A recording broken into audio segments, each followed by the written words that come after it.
Hello, everyone. Welcome to Hauser and Wirth. I'm Russell Salmon, Director of Public Programs here at the Gallery. We're so happy you're all here this evening for this very special book launch and talk celebrating the English edition of Isabelle Graw's On the Benefits of Friendship with writer, art historian, and theorist Isabelle Graw, artist Avery Singer, and writer Lynne Tillman. On the Benefits of Friendship from MIT Press and Sternberg Press addresses the importance of contemporary friendship and the purposes and struggles in competitive social milieu. By focusing on Graw's own social milieu, the art world, she demonstrates how friendships are neither totally disinterested nor reducible to their use. Written in the intimate form of a fictional diary, this book laments useful friendships while praising true friendship in all its forms. For Graw, friendship is an existential necessity, if only because it points to how we relate to and depend on others. Friendship, she finds, is as important as the air we breathe. With it, we are able to fully live. There will be a Q&A at the end of the talk, and we'll pass around a mic. Please talk directly into it since we will be recording this talk. We also have copies of the book for sale, so please be sure to get one of those. Isabelle will be signing books after the talk. Thank you again for being here, and now please join me in welcoming Isabelle Graw, Avery Singer, and Lynne Tillman.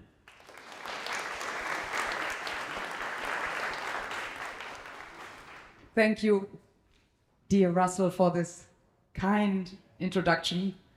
Thank you, everybody, for being here. I'm so happy to be back in New York. It's also very good to see some friends in the audience. I wanted to thank Marc Payot, Russell, evidently, Caroline Sabater from Hauser and Wirth for bringing me here and being so supportive. And I'm also endlessly grateful to you, Lynne, and you, Avery, for having agreed to discuss the potential and the pitfalls of friendship with me tonight. So I was thinking, in order to kick off this evening, I would like to read a small passage from On the Benefits of Friendship, the prologue, that is. Prologue.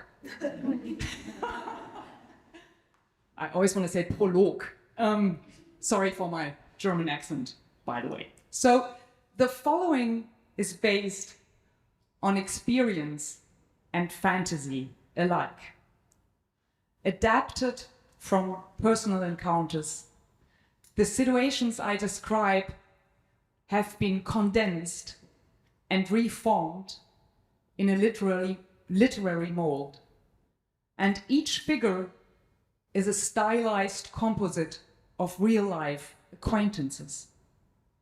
Social theoretical considerations also flow into these individual accounts of friendship, revealing them to be both unique and indicative of certain social structures.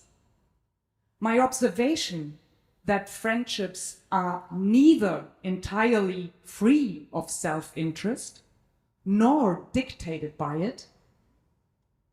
This observation is demonstrated through my relation to the peculiar cosmos of the art world, and by drawing upon the literary genre of the fictionalized diary, exemplified in writings by Marie-Louise Kaschnitz or Max Frisch, I aim to include elements of social criticism.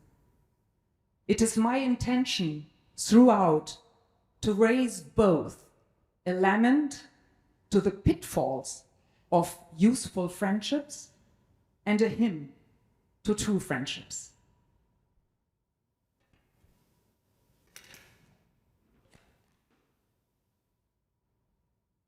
So this is how the book starts, and I know that you both prepared some questions and thoughts and comments.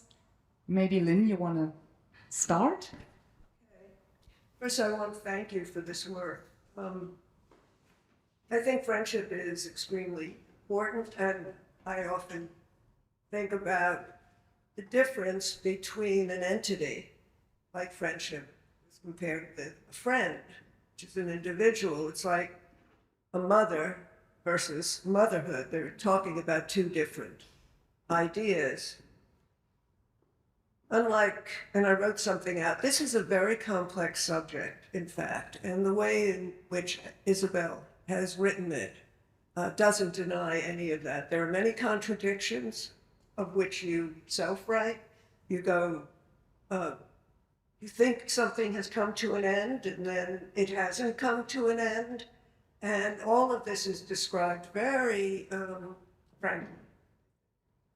Unlike marriage or domestic partnerships, in friendship, there's not even an unwritten constitution. There aren't avenues to recognize and formalize grievances. People don't take friendship as seriously as marriage, and the wedded couple always takes priority. That's always bothered me. I understand the couple as economic, for sex, for finances, as well as to fulfill a species' need to live with others and not to be alone. And with age, I think, this becomes even more important. I have many conversations with friends about friends and the vicissitudes of a relationship. And when it dissolves, there's no formal approach either to fix or to maintain it. And to maintain a friendship requires, I believe, its own ethics and ethical position. And I think one of the reasons I was so engaged, Isabelle, in your book, is that on every page there is an ethical decision, an ethical question. And I wondered if you would talk a little bit about that, not only in writing it, but in the kinds of questions you raise with each relationship, because there are many different relationships that you talk about. Yeah, thank you, Lynn. First of all, I would like to make a brief comment on what you describe as the frankness of the book, because of course, this frank voice that speaks in the first person singular, the I that we hear throughout the book, seems to confess, seems to go through things, seems to also suffer at times. At times, this I celebrates friendship, as at times this I is disappointed by friends. And I must admit that this confessional voice is something that I quite deliberately created. I had, Rousseau's Confessions in mind. And if you look at Rousseau's Confessions, they are highly stylized. This truth effect they produce is the result of a literary construction. So I wanted to create a sound of urgency, but the I that speaks in this book is, and I think Deborah Levy said something along these lines, one of my favorite writers from England. She said, the I that I use in my books is not me, but it's also someone I know very well. So this is a little bit like I can completely relate to that. And the ethical dimension, of course, this I that goes through friendship experience of all kinds in this book tries to not lose its ethical compass, but on the other hand, it was very important to me not to sound moralistic and to create an I that is not perfect either, that also uses friends, that also, cuts off a friend, maybe because she thinks that this friend's production is not relevant anymore, but then, there is also a kind of decreasing popularity of her work, and all of a sudden you think, I don't really want to be her friend anymore. So these things are mixed up, the kind of social dimension of a lessening popularity of, say, an artist's work, and your decision that you don't want to really see this person so much anymore. So the I is very hard on herself and not, not uncompromised, full of contradictions, as you said, yes, but certainly not always sympathetic. And not trying also to be above these friends who at times disappoint her or at times seem to behave in an outrageously competitive way, because there's always the kind of turn of self-reflection where this voice asks herself, maybe I'm doing exactly the same thing. So that was important to me. And I think last point, I'm very influenced by the British psychoanalyst Melanie Klein. And Melanie Klein, famously said that our perception of others is massively filtered by fantasies and projection. We cannot see the others as they really are. And I think my book is a site where these projections are kind of spelled out. Where, yeah. Oh, I have a question that goes in a totally different direction. So, all right, I'll carry on then. I think the expectations that one has for friends are those expectations can be wildly inappropriate or can be appropriate. And I think each friendship has its own limits and its own character. I don't think all friendship is the same. But I think that to be in control of one's expectations of another demands that you have some sense of your own neuroses and what it is that you might be expecting. Because there are expectations that the other does not have to fulfill. And I think this is one of the great issues in friendship. What are the obligations to the other? Yes, and I think, I start off the book with a distinction that I found in Aristotle, the distinction between what he calls utility friendships, friendships that are basically instrumental in character, and what he calls true friendships. And Aristotle, of course, drew an absolute line between the two. For him, utility friendships were absolutely hopeless, ended with the use of the other person by definition, and were the absolute opposite of true friendships, whereas I was interested in thinking about friendships, and these friendships are, I think, particularly widespread in the art world or in the cultural sphere, friendships where, an authentic feeling of sympathy and like-mindedness goes hand in hand with this instrumental dimension, where the border between the utility friendship and the true friendship is blurred.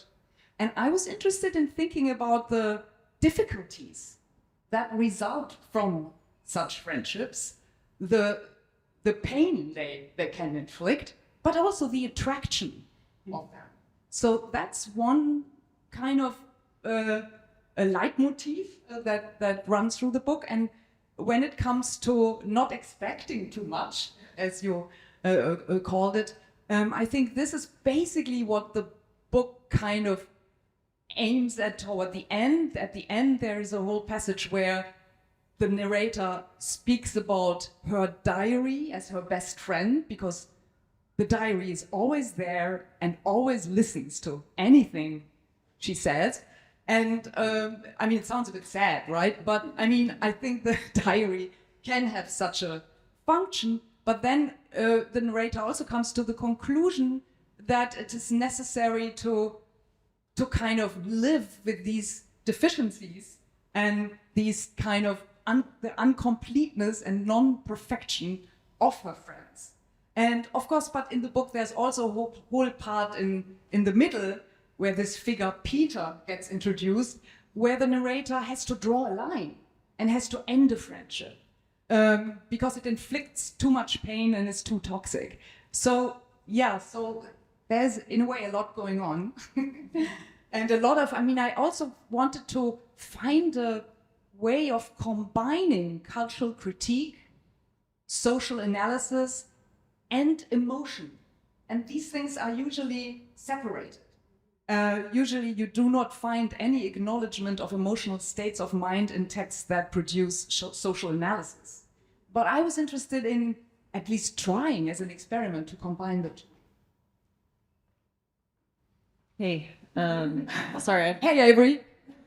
I'm going to take it in a different direction because at some point we were WhatsApping and, the topic of virtual friendship came up.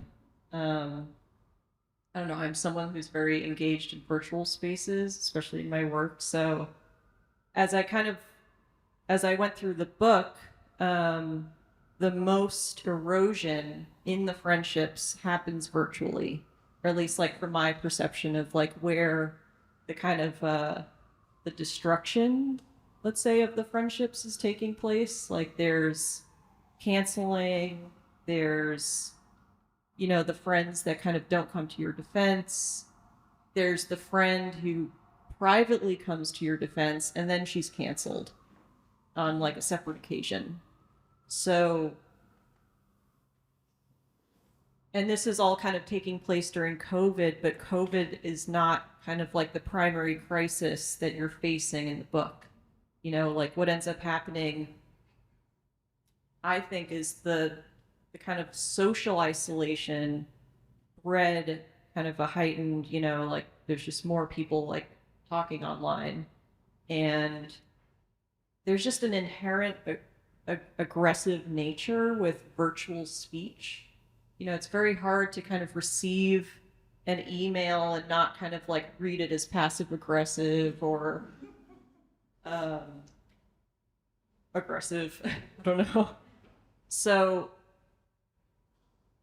I was like trying to figure out, there must be like a neurological explanation for this, and I don't have one, but I was kind of curious if you could speak to that a bit more, because these friendships really dissolve because of like conversations that happen online. Yeah, thank you, Avery, for asking this. There is indeed a passage in the book where the narrator experiences online bullying, online mobbing during the pandemic, reflects about what it means that people don't see each other anymore, and how that kind of allows them maybe to be more aggressive, because the risk to actually encounter the other person in flesh is very minimal. So it seemed, especially in my kind of cultural field, it seemed that people were really, like killing each other on a daily basis online. And then I discovered, luckily, a text by a British, actually he's German, but he lives in Great Britain. He's a sociologist, and he's called Jakob Johansen. And he wrote a text about COVID, social media, and Melanie Klein's paranoid schizoid position. And I make this quick because Melanie Klein's paranoid schizoid position is interesting because it basically implies that we all, since being an infant, go through this position where there is only the either good or the bad breast, nothing in between. The good breast is only good, and the bad breast is only bad. No ambivalences, no nuances, no differentiation. And Jakob Johansen argues that social media basically are the ideal playground, or they basically feed the paranoid schizoid position, because they are themselves structuralized in a highly polarized fashion, meaning you can either like or dislike. There's nothing, or unlike, there's nothing in between. So since it is really difficult to have a nuanced discussion on Facebook, and since these social media structurally kind of,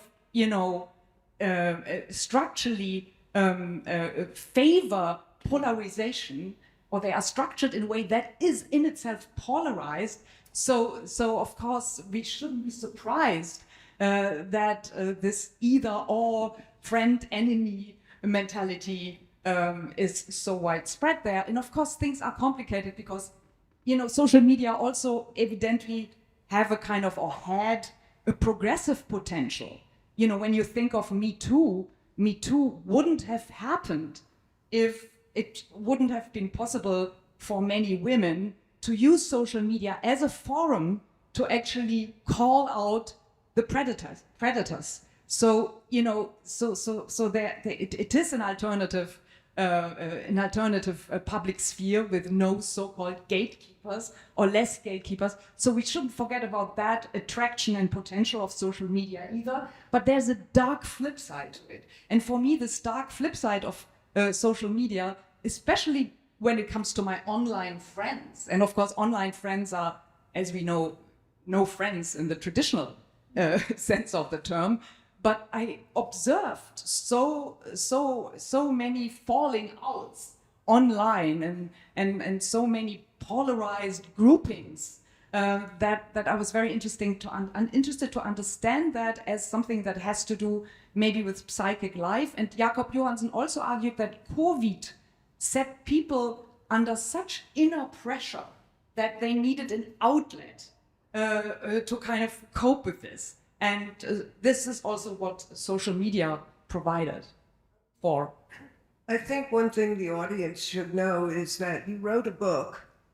Did it come out in 2011? Or that was about the Cologne art, 1980s, in the art room there. Oh no, that's a fiction in the friendship book. Oh, you created. In the friendship book, there is kind of I created. I talk about a book that I think of writing since a long time about the Cologne art world from the late 80s to the late 90s, and this book would be called The Dark Years, die dunklen Jahre, Köln 1989 bis 1999. But I never wrote it. But I. This is pretty complicated because a lot of things happened because you wrote that book, because you didn't write the book. In the book, on the benefits of friendship, this whole story of friends, dissing a book and attacking you and attacking the main protagonist. This is an allegory for other conflicts that happen. I try to. Peter Handke once famously said, if you want to write out of fiction, make sure that there is a kind of baseline of concrete lived events, but then abstract from them, universalize them. And that's kind of, I didn't want it to be a one-to-one roman à clé where I kind of, work through everything that happened, but I wanted things to be, full of lived experience, but also a little bit remote, a little bit, a bit also something else. I have to really think about this. Me too. Because I developed all sorts of ideas about why you wrote about friendship based on this book that for which you were canceled and all of that. Well, I was cancelled, but not for this book. Oh, okay. And, This gets even more confusing. But also, the funniest thing was when my editor visited me at home. He asked me, but where's the dog? Because there is a dog in the book that I made up. That wasn't a problem. Yeah. But why do you need all these events to be authentic? No. You write about it so convincingly, and you're so upset that it's very, very, very upset. And if I had understood that it wasn't that particular book, but other things that were canceled, you could have just written, I have been canceled for several things that I've written. And then that would have been easier for me as a reader. I mean, this is not about authenticity. This is about how the reader is now going to engage with something that seems to be a fact, you know? Yeah, but I think that, you know, I think it is also, I think there are literary hints and keys in the book that make it clear that this is not just a kind of factual account. Because there's a lot of pathos. You know, things are also slightly exaggerated. Even all the figures that come up, the persons, their names are all French. Of course, I was thinking about Proust and the way names were so important for him in La Recherche du Temps Perdu. And he also created figures that were amalgams of different persons. It never occurred to me that these were necessarily one person or not an amalgam, so on. And the way in which you set them up is about a kind of duality in friendship and a question of obligations or not obligations. But I'm going to think about this book because it did set me going in the wrong direction, I think. Well, I think canceling is a theme in the book. Oh, yes, you know. It is. And I think that's one of the ethical questions that we're dealing with now. As you said about the Me Too movement, it's very important. On the other hand, I think what happens when, it's like the golem, you know, it was there to protect the Jewish people, and then it turned into a monster and was destructive. So you have some movements that seem really important and progressive, and then it's like we imagine that social spaces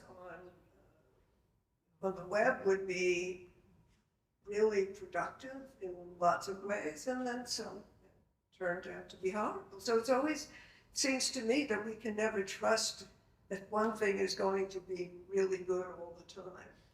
And I think that's a big complication now in terms of canceling. Just to defend the fictional dimension of this book, I mean, you know, the first part of it has lament as a headline, and the second part is having him as a headline. So that already is a hint to things being, you know, constructed. And it's not to be taken literally or read in a one-to-one fashion, even though the book is saturated with concrete life events. But I tried, and this was actually the literary work that I had to do. I tried to find a way to also abstract from that, because, you know, I didn't want to upset anybody. I was also, you know, thinking about indiscretion and how to avoid that. And yeah, it was really important to me not to hurt people and not to write a book that will be only read in a kind of gossip perspective. Would have been the danger if it would have been a one-to-one account of my life friendship events. I'm not going to keep arguing. Okay, moving on. Another kind of thread I was following in the book was like your kind of quest for validation from different figures, and the figures each represent groupings of people. And I mean, I've known you for some time, and I can begin to think about like who would be in these groups based on who I know that you know. And then even as the friendships maybe like come to an end, there's still like a unconscious need for validation from these people, even kind of after like, you know, the horrors of like things that have happened. So, but it's not addressed, but it's there. So I was wondering if you could speak to that as well. Yeah, I think maybe I would not say validation, but I would maybe say recognition.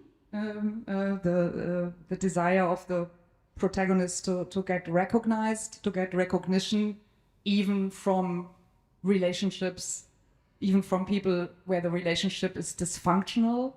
And I mean, I start the book with a kind of, with looking back to the Cologne art scene, which I describe as a kind of dysfunctional family, and many like-minded people who all come from, you know, complicated backgrounds and have this incredible hope to find colleagues, peers, friends that would understand them better and be a kind of better surrounding than the families they left behind. They are kind of biological families. And then to realize at some point only, oh, this Cologne art world family is even more dysfunctional than my kind of original family. So maybe I should read that passage, because it's kind of, maybe it's fine. Find it. Yeah, Cologne.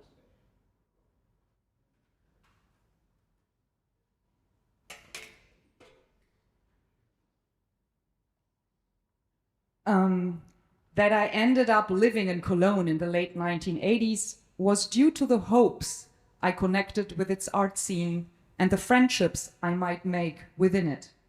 Even more than with the Elbvororts-Clique, that's a clique from Hamburg, never mind, the art community there followed the model of the chosen family, mostly headed by men. It consisted of more highly regarded or less valued family members and poorer relatives who were distanced and marginalized. Here too, the approach was at once intimately familial and ruthlessly hierarchical. Any woman seeking to assert herself and gain recognition within this male-dominated milieu first had to endure a certain amount of insult and humiliation. In my memory, there were rarely male colleagues who encouraged me or supported me in my endeavors. Instead, they generally attempted to educate me in a manner that is now rightfully scorned as mansplaining. Or else they subtly let me know that my work didn't really count by never saying a single word about the text I published, for example. The dogged struggle for recognition was familiar to me, since I had already spent years trying to win more respect for myself and my work from my misogynistic father. As a young woman, I wanted to be seen and taken seriously by him at any cost, that is, by a man who refused to take women seriously. It was likely for this reason that I felt so at home in the Cologne art world. I even took pleasure in the battle to be seen and heard, as it had long become second nature to me to fight for myself. Business as usual. Only gradually did I realize that the benevolence and support my parents did actually show me in good moments could not always be expected from the members of such a chosen family. In retrospect, the Cologne art world family far exceeded my family of origin in terms of dysfunctionality. Division, betrayal, and intrigue were all part of the daily agenda. The traditional model of artistic avant-gardes was thus replicated within our networks of friends. Sounds very dark, right? I mean,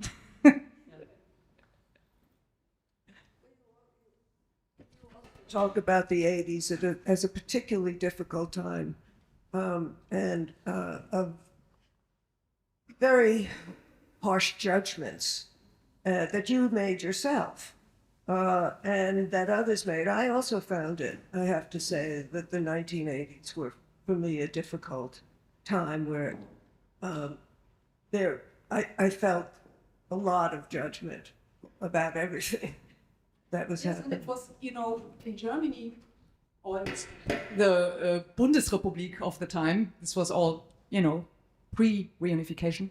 I remember being also relieved that, you know, nobody ever asked me or anybody like, how are you?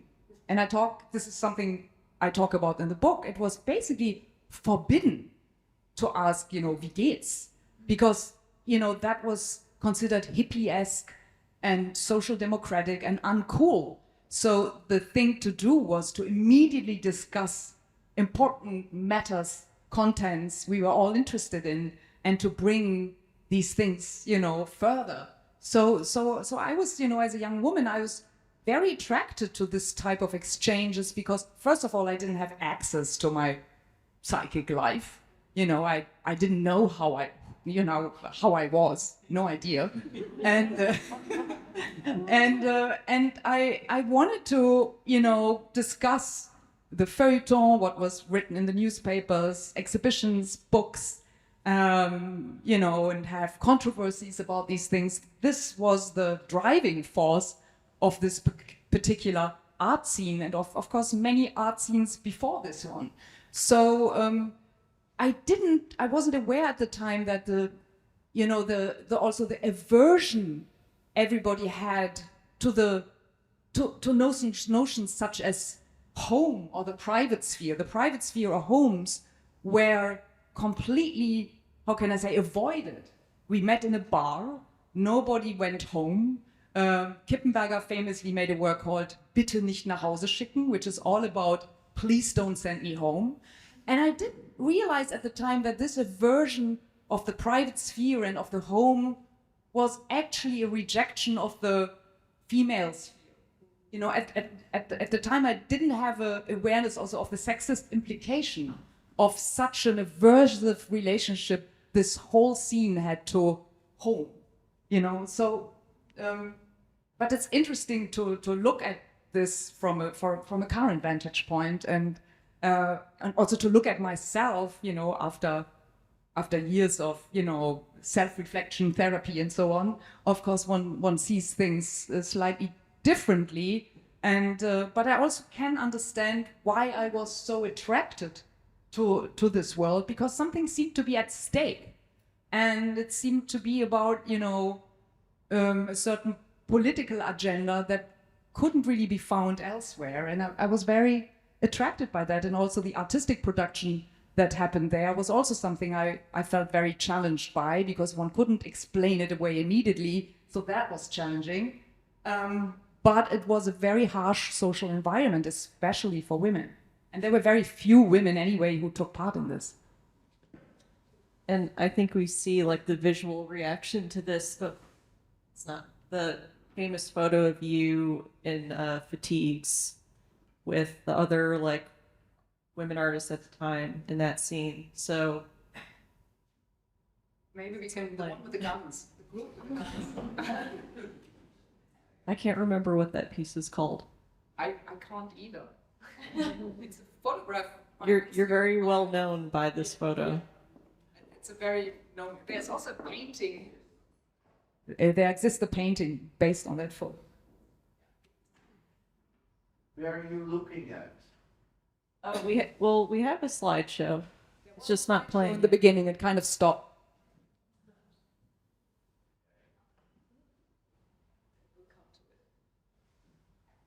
I think also how old were you during this period? 25, 6, 7.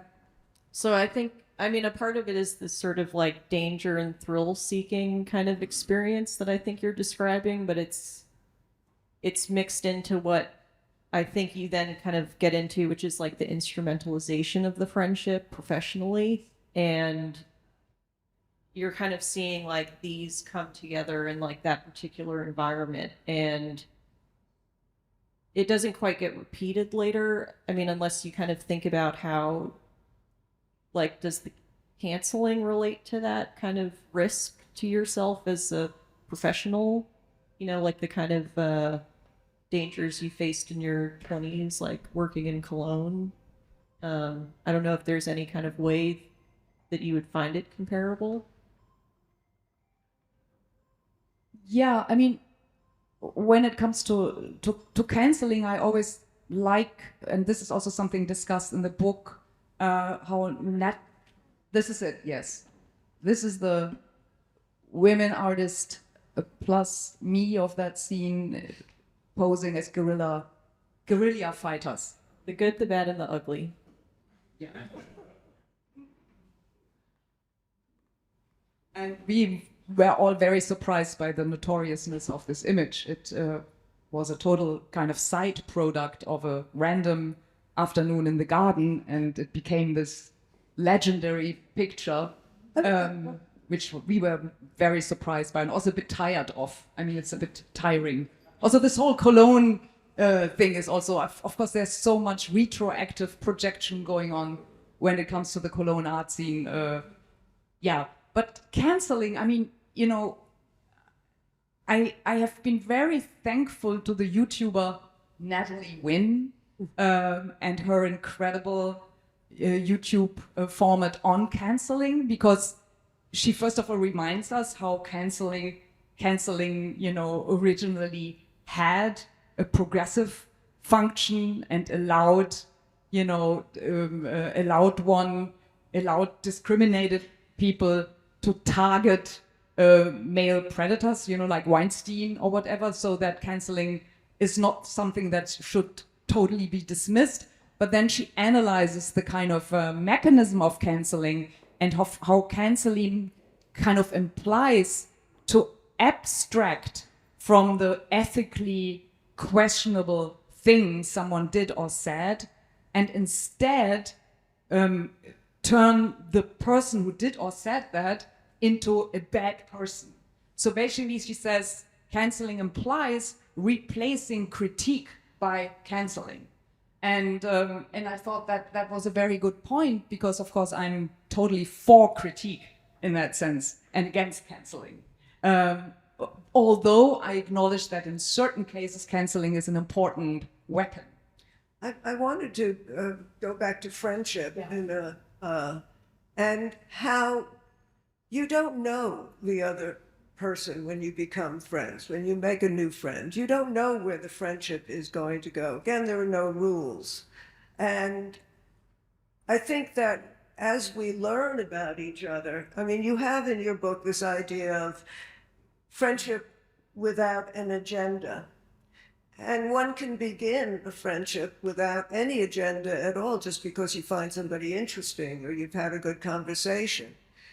But the thing about friendship, again, where it doesn't have rules, really, where it's not punished if it doesn't work out correctly, or is that people engage with each other as you get closer to somebody through unconscious mechanisms. And this is the characteristic of friendship that's very different from, let's say, you have an acquaintance you see once a year or something and you have a good conversation. But an involved friendship is involved in ways that really complicate the reasons for maintaining a friendship sometimes, and why you're in the friendship. I mean, it's just, and as I said, there's no, you don't know where a friendship is going to go. It can get better and better, or it could get worse and worse. And this notion that Aristotle brings up of the true friendship, I think is a problem, because I think that the notion that there is something that's true and there is something that's not true in friendship, when we know that almost everything is riven with contradiction. So, you know, how do you, in a friendship, mediate, and how far do you go to, you said, there's something that you said, we always block out a part of the friend's character in order to remain friends with them. That's a very, very strong statement. Now, it may be entirely fictional and you've never thought about this yourself. But I think that there is some validity there, you know. There are things. No, this sentence is meant seriously, and I think that, you know, I agree with you. I think also the end of a friendship, and other people than me have written about this, can be experienced as painfully as love sickness. I mean, it's as the end of a love relationship. Even it can be worse, because love relationships by definition are conditional, whereas friendships, at least ideally, there is the hope that one grows old together and really even maybe stays loyal to one another beyond death. And that's also something I've written about. I have written about in the book. But I think it's really important to me, this psychoanalytic insight, that the I is not master in its own house, that we do not have, we are not entirely sovereign or have control over ourselves nor the other. And nevertheless, I think it's also interesting, and there's a German philosopher, he's called Hartmann, and I kind of quoted him in the book because he's written a book on trust.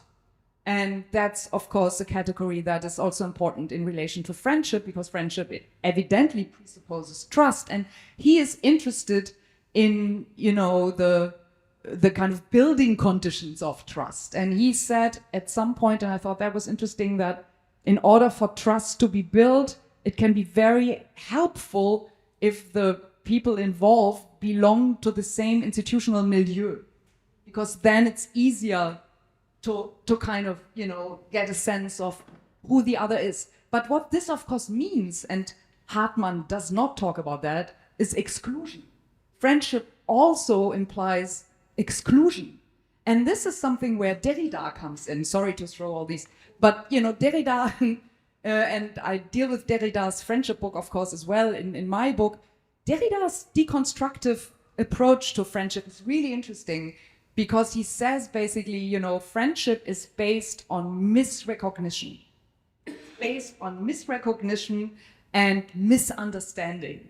And he famously argues against the exclusivity of friendship by insisting on multiple friends, by expanding the notion of friendship up to what he calls hospitality, which basically means everybody's our friend and is allowed to come in.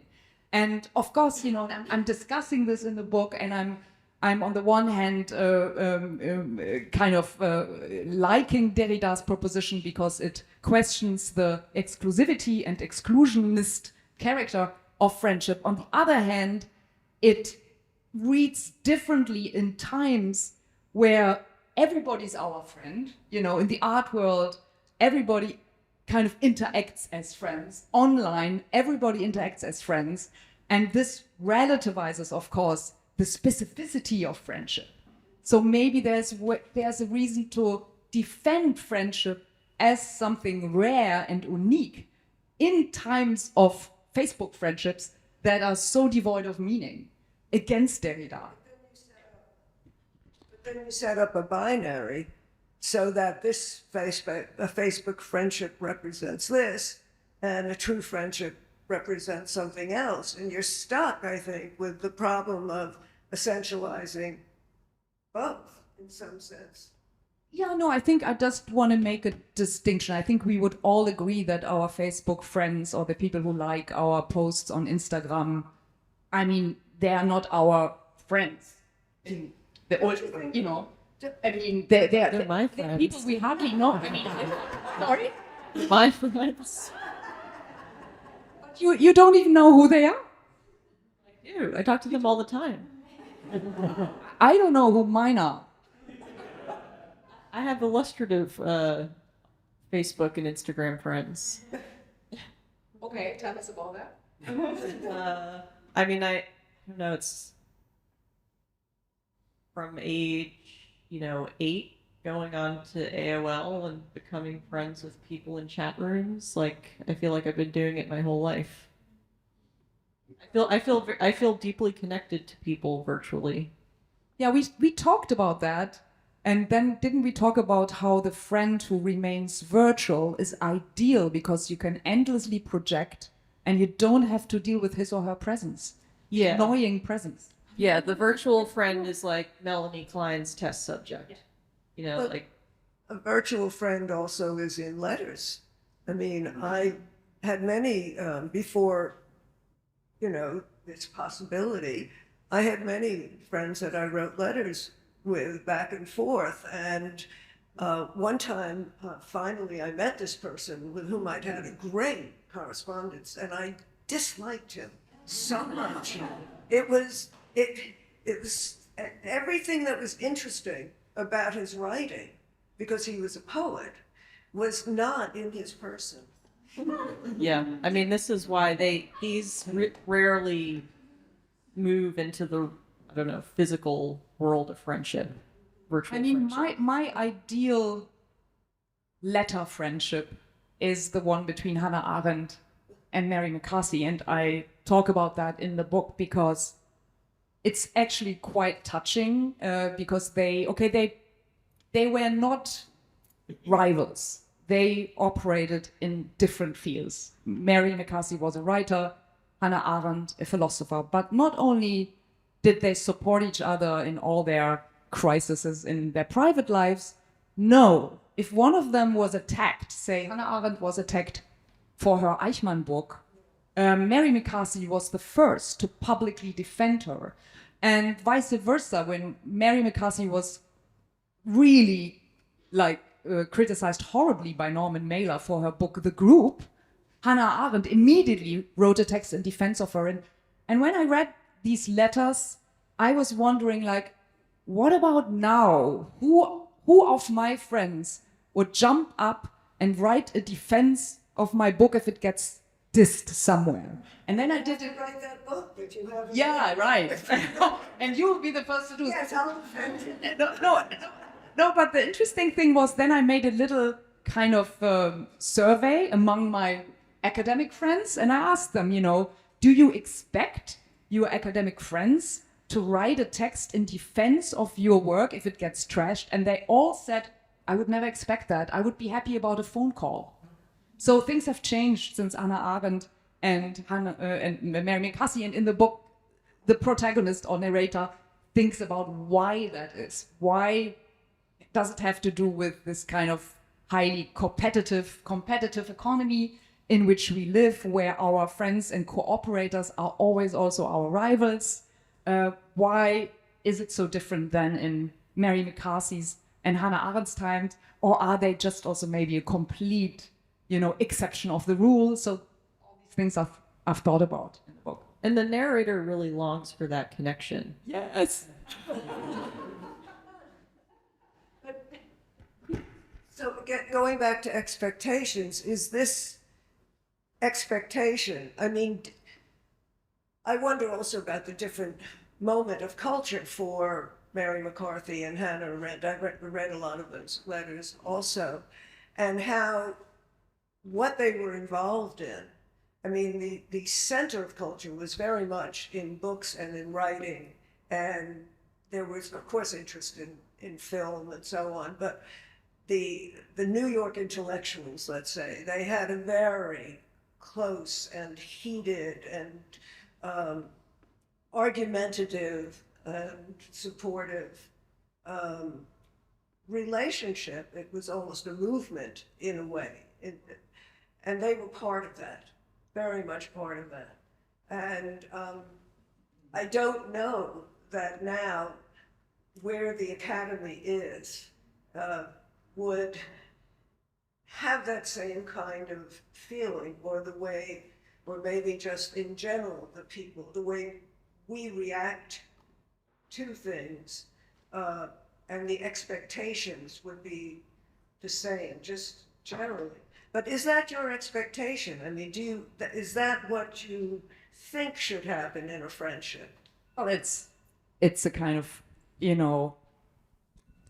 hopeless desire, I guess, but I'm of course aware of the fact, first of all, that I can't expect that. And I also, or the narrator in the book also asked herself if she would jump to the defense of one of her colleagues, and is not so sure about that. So, and I agree with you, I think structurally the cultural field, of course, has changed a lot since the 1950s.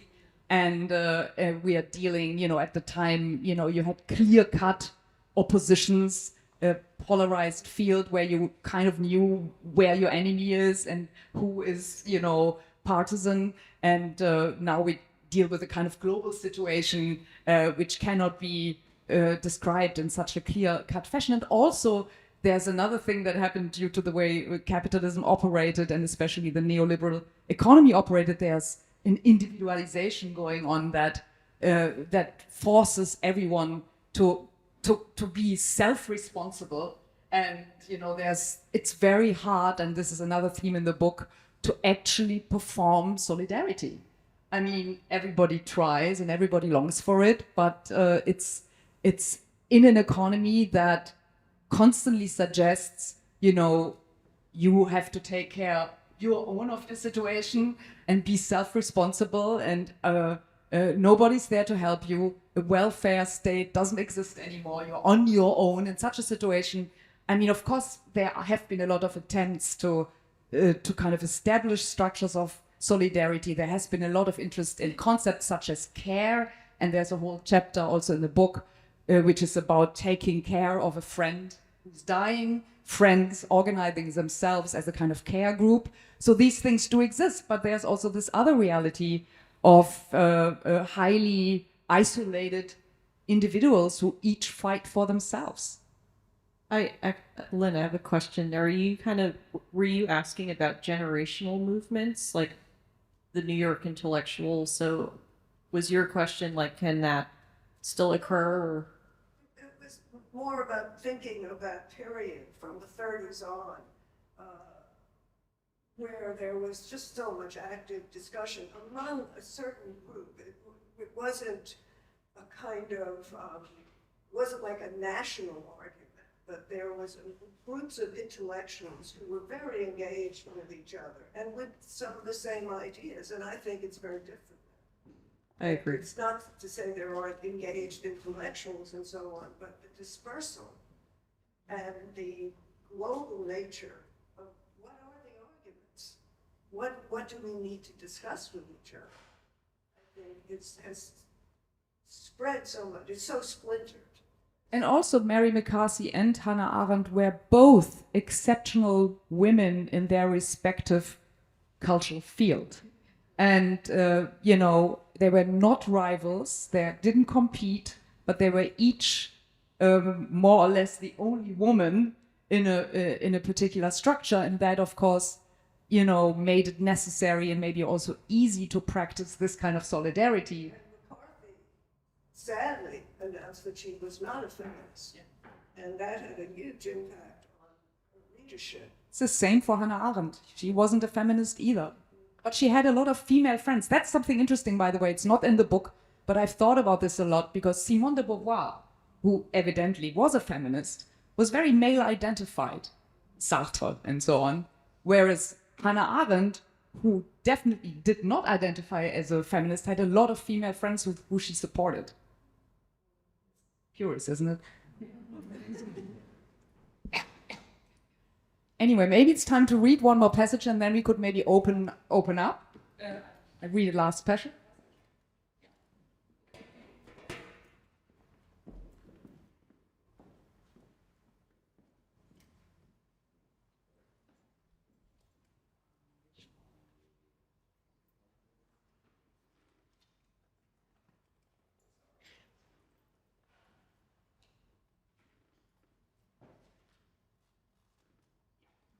Okay. It's not so long. Is it better with a mic or? Yeah, okay. Oh, by the way, we forgot to say that it's a fictionalized diary, so each entry has also a date, and the dates are also not necessarily exactly the dates when this was written. So, 20th December 2020. The more progress I make with this text, the more I worry about how my friends and former friends will react when the book comes out. How will they feel about me drawing upon my relationships with them, even if in a fictionalized form? The thought that it might cause a minor shitstorm fills me with anxiety. The tension I feel when I picture the potentially negative reactions of my friends leaves me unable to write any further. I'm unfit to work. This tension fills me to my core, physically manifesting itself as a painful pressure in my lower back. And I sit at my desk as if paralyzed. I feel a rush of regret rising within me in such moments, a sense of shame that I'm using my friends and my experiences with them for this project. Is it not downright perfidious of me to write a book on the instrumental nature of art world friendships, while at the same time doing that very thing myself, using my friendships as material for this book? Or is there simply no getting around the contradiction that my critique of instrumental friendships also means exploiting both these relationships and other less useful friendships? This contradiction seems to be constitutive for the project. Its fictive aspects are interwoven with the personal, and foregoing references to my own experiences of friendship would diminish its power. After all, the thoughts it presents were triggered by events in my own life. It takes a specific viewpoint to breathe life into sociological observation.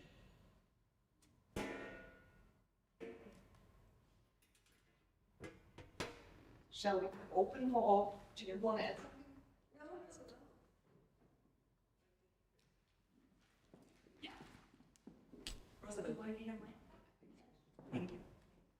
This has been really emotional and stimulating.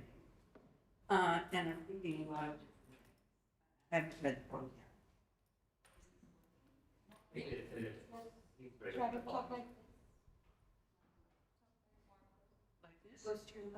Like this? Ah, there you go.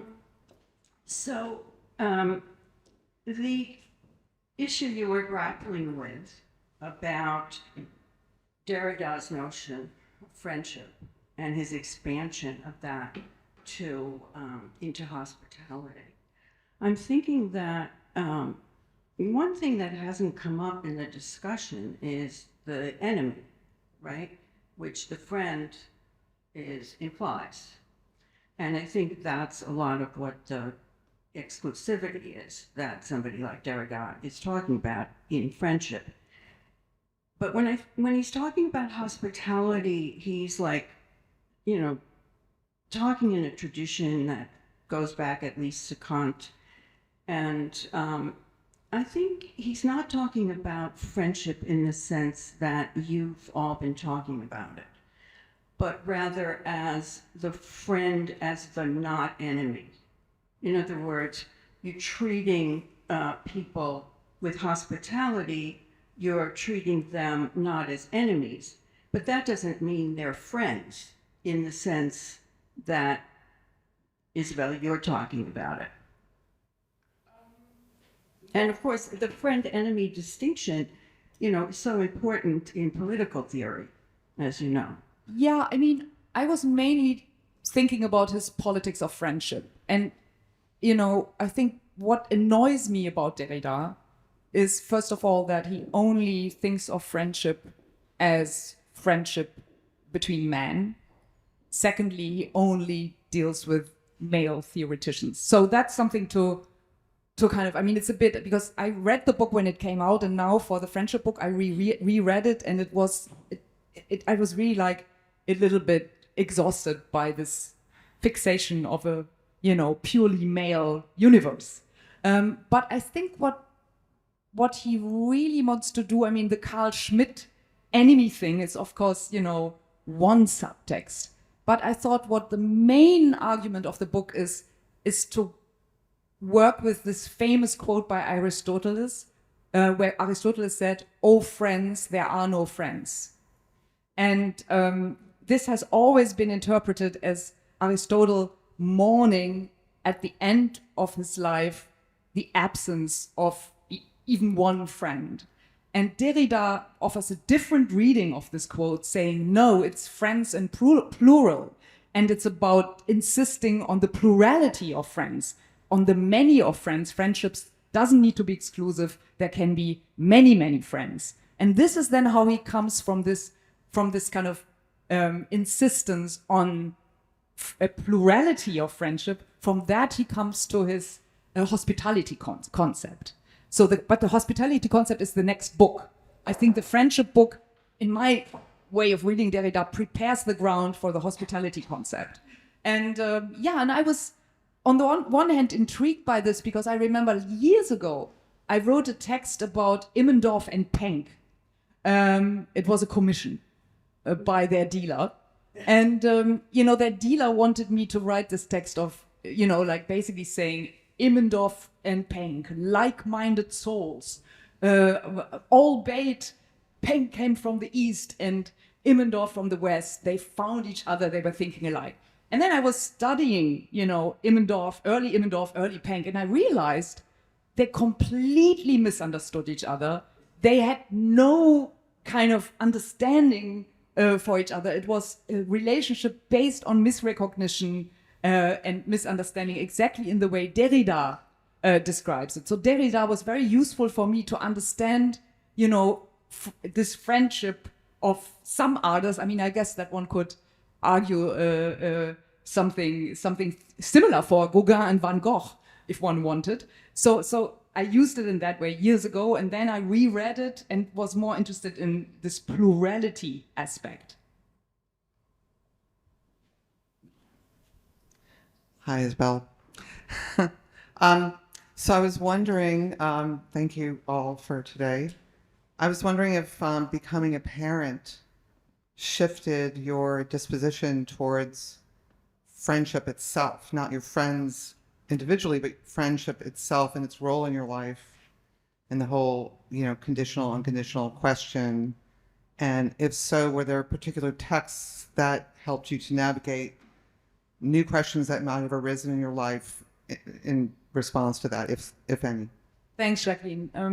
There's a long passage in the book that deals with becoming a mother and what does that do to your friendship networks. And I described a scene that's partly invented and partly real, as always, of a curator coming by. My daughter is 1 year old and the curator wants to discuss art world matters with me. My daughter screams, throws around food. He pretends that nothing of the like is happening and just continues to have a business talk with me. And at some point I have to kind of throw him out.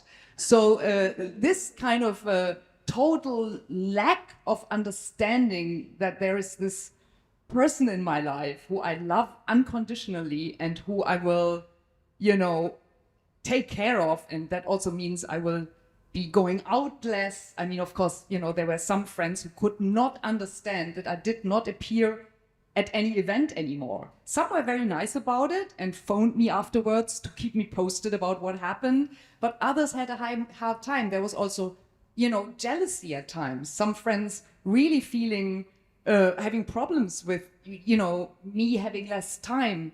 I remember a friend, and I think I wrote about this even, who insisted of meeting me alone. Like, I want to meet you alone. I don't want to meet you with this child. It's so, and then there's, of course, the more complicated relationship between women who have children, women who have not children, friends who have, that's also something that I tackle in the book. So, and furthermore, I think as having a child implies also an increased vulnerability, because you're really not only responsible for someone, but also very worried that something will happen to this person. You start to value things like emotional support, care, much more in friendship than you might have in earlier times. So I think, and this is also a kind of narration in the book where the narrator starts with instrumental friendship, with friendship where, like-mindedness is crucial, to wanting something else from friendship, wanting emotional support from friendship, becoming older as well, and all of a sudden realizing that some of the, utility friends just can't provide that. And maybe the narrator also has difficulty providing that because, this is not really part of the repertory in this particular art world. So yes, it's a huge a factor that shapes friendships differently once you have a child. And and my daughter also has a little appearance in the book because it's also, I also discuss friendship between mother and daughter and whether this is possible, wishable or not.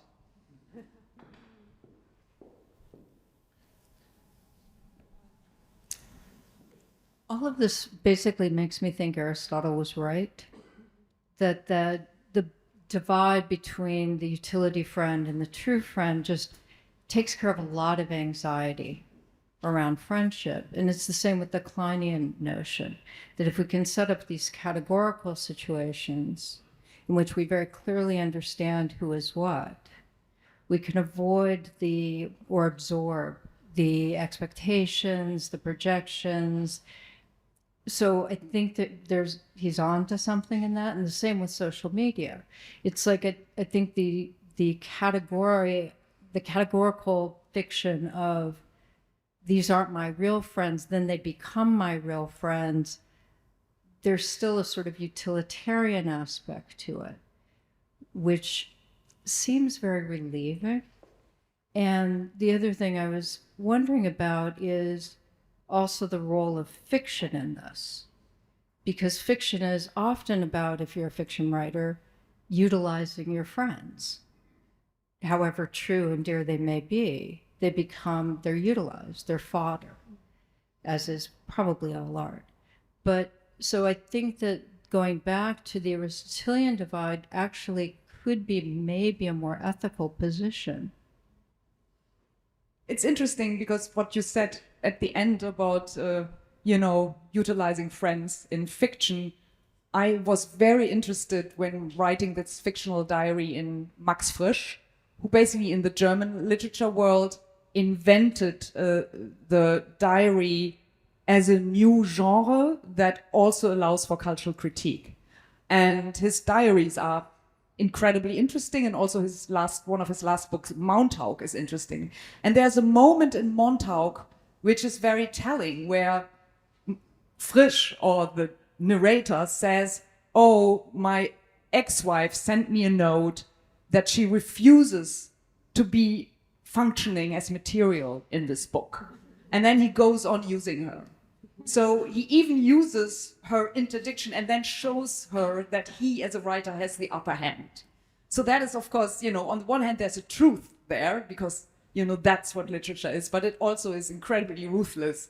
And, and he's also a very misogynistic writer. I mean, the way women are depicted in Frisch is no fun. I mean, they are basically they are other, and never equals. So, but nevertheless, there's also something stylistically very interesting in Frisch. And I was thinking when you said anxiety, and these clear-cut divisions, I agree with you. I think to hold on to the notion that there is a clear-cut division between true and utility friendship can hold anxiety at bay.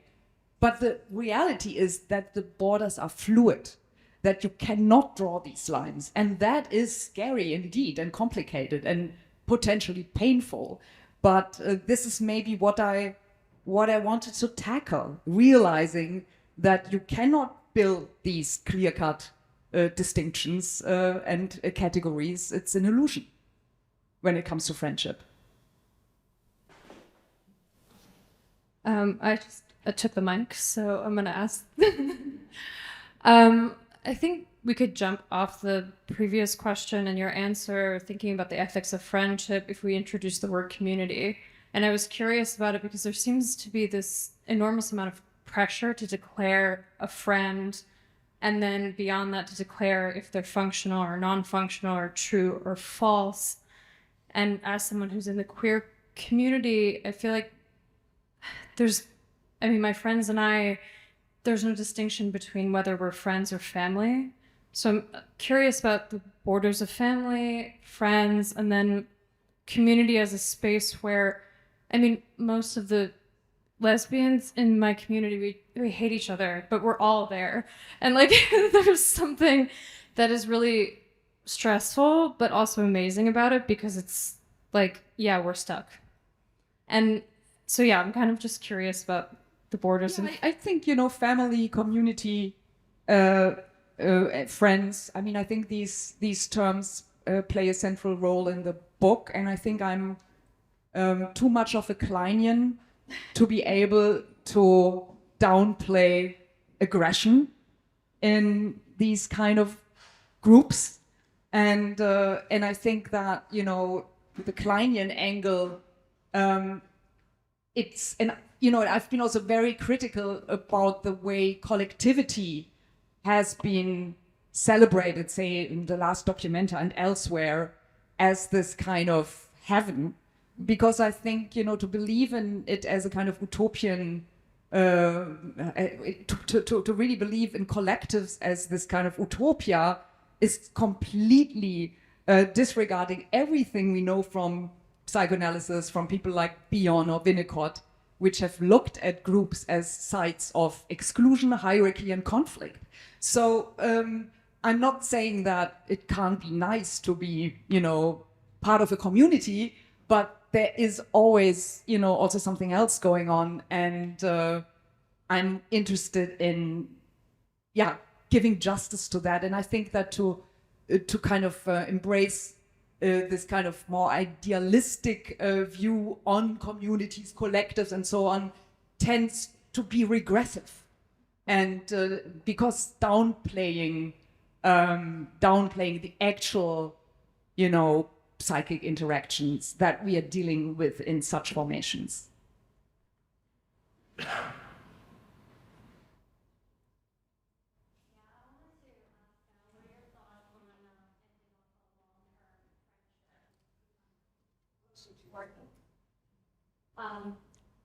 Because unlike romantic relationship and friendships, you don't necessarily need to cut them off, but they still exist and you still care. But how do you balance a friendship that is gradually ending?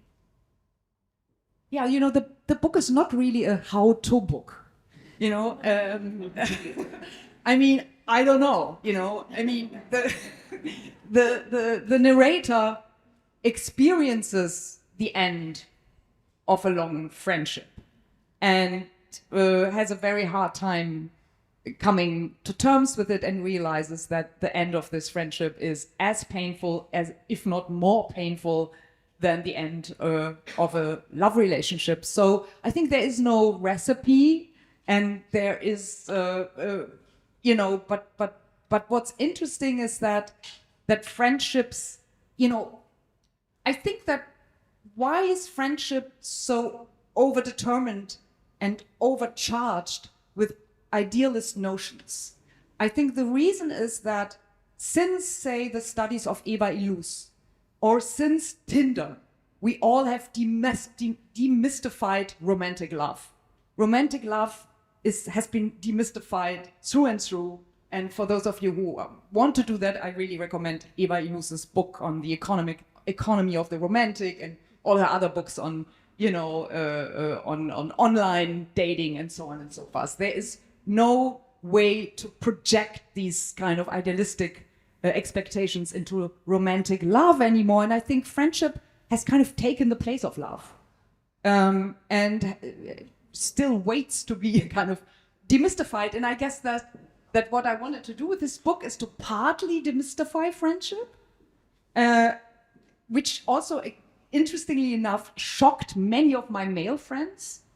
The reactions to my book were incredibly gendered. Many male friends were like, I'm really appalled by what you're describing in this book. And, it was as if they were defending their kind of male bonding mechanisms, that they didn't want to be kind of disturbed by this friendship book. Whereas my female friends were all like, yes, this is how it is. So that was very interesting. But yeah, so demystifying friendship, that's basically one of the dimensions of this book, but also celebrating true friendship, and hopefully in a non-essentialist way. I have two things. In the early 70s, I found a publisher in Cologne. His name was Ernst Brücher from Buchverlag du Monde. He published 7 of my books. So in the early friendship with him, he said, we are friends. That is a feeling, and it is also a decision. I said, a decision? Yes, he said. I have a few hours a day and there are thousands of great people around. I have not so much room for so many. Therefore, it is also a decision. I never forgot. That's a nice quote, but it also reminds me, I mean, in the book, there's also I also mention business relationships kind of masquerading as true friendships, denying the actual dependency relationships that are implied in them.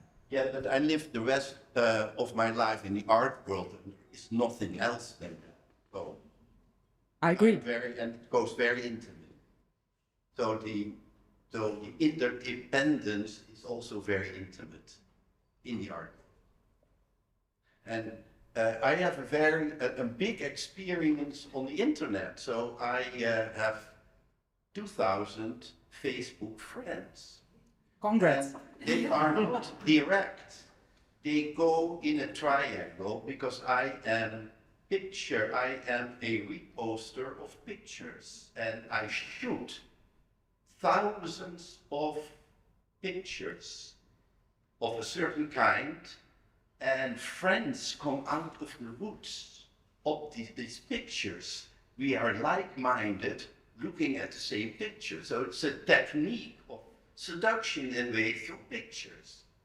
And my friendships through these pictures and the commentary we give is extremely real. And I consider them as real friends, like what she says. And is that also confirmed? Then suddenly one dies. And I've never met the person. And I'm dumbfounded that somebody dies on me who is not real and is on the internet. And what shall I do? Shall I write his wife a letter? So I don't, because it is an internet friend, although I had an intense relationship through the pictures. Avery, maybe this is something for you. I mean, I feel you. I